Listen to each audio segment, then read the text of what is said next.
आंगनवाड़ी आशा कार्यकर्ताओं और प्राणी मित्र कार्यकर्ताओं के मानदेय को वैज्ञानिक रूप से तर्क संगत बनाकर अच्छी खासी बढ़ोतरी करने का काम এবাৰ আশা অংগনবাড়ী আৰু মধ্যাহ্ন ভোজনৰ কৰ্মীসকলৰ বাবে আহি আছে সুখবৰ। প্ৰচুৰ পৰিমাণে বৃদ্ধি পাব দৰমহা।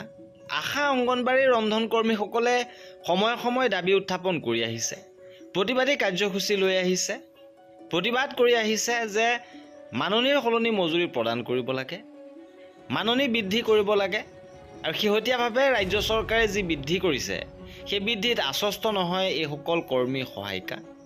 আৰু ইয়াৰ মাজতে শেহতীয়াভাৱে নিৰ্বাচনৰ সময়ত নিৰ্বাচনৰ প্ৰাক মুহূৰ্তত গৃহমন্ত্ৰী অমিত শ্বাহে ঘোষণা কৰিছিল যে আশা অংগনবাড়ী ৰন্ধন কৰ্মীসকলৰ মাননী বৃদ্ধি পাব।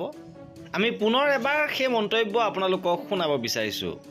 आंगनवाड़ी आशा कार्यकर्ताओं और प्राणी मित्र कार्यकर्ताओं के मानदेय को वैज्ञानिक रूप से तर्क संगत बनाकर अच्छी खासी बढ़ोतरी करने का काम करेंगे।